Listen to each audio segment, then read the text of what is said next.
I think people have been talking about Guy Fawkes Night. Did you go to a bonfire? No. I don't really like fireworks. I think they're like looking at views. Just boring after a while. Yeah, views. Yeah. I mean, the whole eye is overrated as far as I'm concerned. You don't like views? But listen, you go out and then you've got to look at the fireworks and you go, this is great. And then 3 minutes in, you think, I'm bored now, I'm cold. And then you're stuck there. Sean, is it a big night in your house? Do you do the bonfires? Yeah, I like the bonfire thing. I mean, I had to take the RSPCA's advice quite seriously because they said you should check under your bonfire for sleeping hedgehogs. And I couldn't find any, but luckily I had some in the freezer. So. Yeah, got that sorted. Yeah, sure. I think I look like Guy Fawkes because the people on our road did an effigy and it really looked like me. They'd done it on our road. It was right in front of my house. It was kind of in my front garden. They'd even used like a photocopy of my face. And they were like chanting, "Weirdo out, weirdo out, weirdo out," which must be like a traditional chant or something. John, did you go to a fireworks display? It was a landmark year for me. This was the first year when I couldn't even be bothered to go to the window to look. Usually, if I hear some, I'll go and have a look at my neighbour's fireworks. But this year, I just thought, nah, I'm enjoying Gogglebox. I think anyone who pays an entrance fee to a bonfire display doesn't understand what the sky is. Like, £2 in, I'm going to stand on that car over there and play with my £2 that I've just saved. Taunt them with it. Yeah, just... The best firework display, I think, in history was in Scotland a couple of years ago. It was meant to last half an hour, but due to a technical hitch, all the fireworks went off in under a minute. You'd have made it to the window for that, wouldn't you, John? I would have, yeah, if I'd have heard Armageddon outside my window. Just imagine being there thinking, oh, how are they going to follow this up? Oh, they're not. I'd like to have seen the guy's face who lit them all and at the end just stood there just like that. I don't know. Yeah, would he try to stop them? I reckon he just wanted to beat the traffic. He just sat and just ran to his car. Let's have a look and see if Firework Night is up there. Yes, it was Bonfire Night this week. In one town in Kent, locals burnt an effigy of Apprentice star Katie Hopkins, which seems crazy because you can get the real Katie Hopkins for £75 plus travel. That's always the fascinating thing about effigies, isn't it? Is you can see the start of it thinking, yeah, I'm going to make an effigy of Katie Hopkins. And then you start it, and then hopefully, after about 10 minutes, you go, what am I doing? And then stop. But it's the desire to finish it. Yeah. Have you got, like, loads of half-finished effigies in your garage? Yeah. Yeah. Your one's nearly done. It's the hair I'm having trouble with. I can't get it quite like an ice cream. I want it to be just right, Chris. OK, John's team, what do you think the nation have been talking about this week? What about the Tesco? Tesco have got new technology that means they can scan your face and tell you what you want to buy when you're in a garage. I'm not sure. Is that a good idea? I mean... I could do that. Petrol.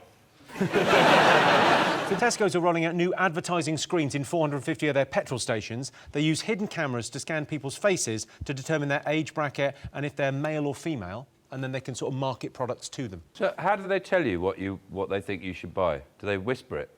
Do they come up to you and go, I think you need some crisps? I think they would look at you, Sean, and go, I think moisturiser, maybe, you know. Prunes. Fly spray. They've had this technology in toilets for years, though. I go into a garage, and when I get in the cubicle, it tells me exactly what they think I'd like to do to someone and who I can call.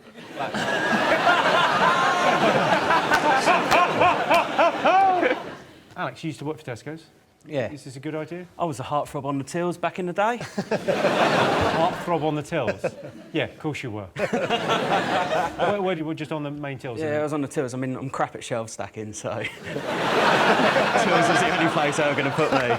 Imagine the till might be a bit hit and miss as well. But I I think I was the reason why they brought in self-scanning.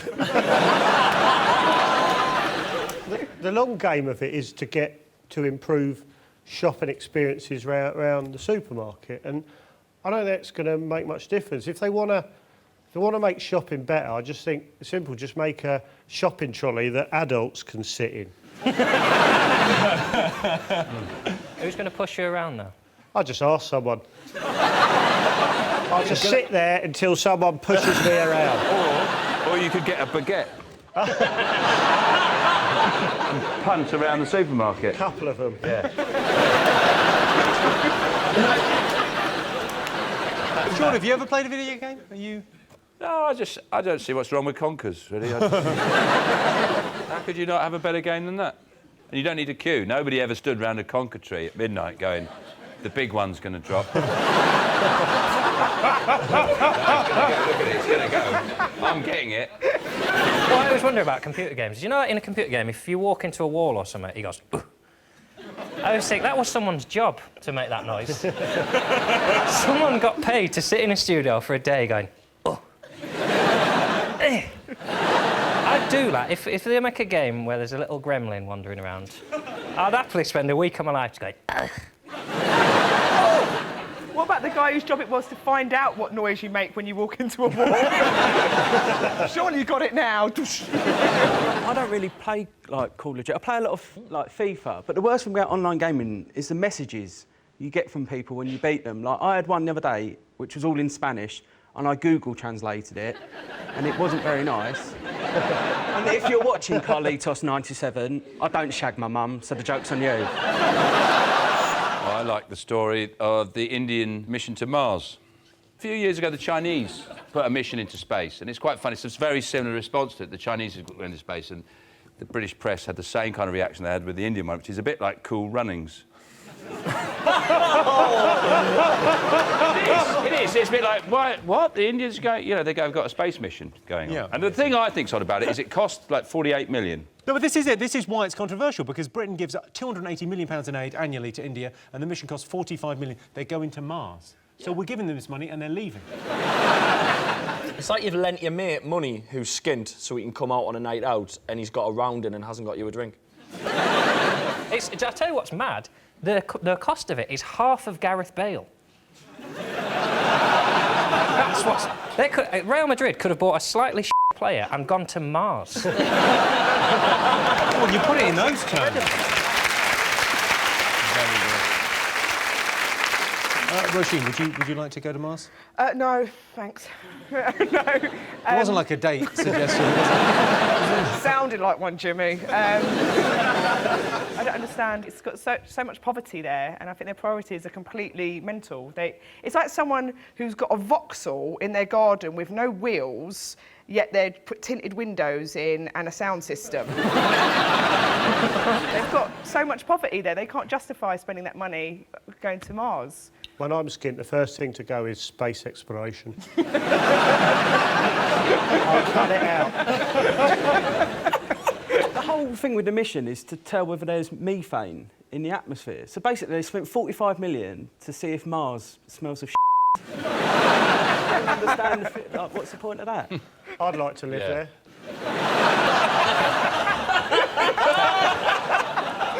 Joe, over to you. I'd like to be the first person to live there. It'd be brilliant, because you'd probably get a house with quite a big garden. Big enough for a trampoline. I don't think you need a trampoline there. I think it's bouncy. Oh, that's why I want one, mate. Go well, I'd run a small business. I'd start a pub. And I'd call it the Mars Bar. It's a proper joke. One proper joke.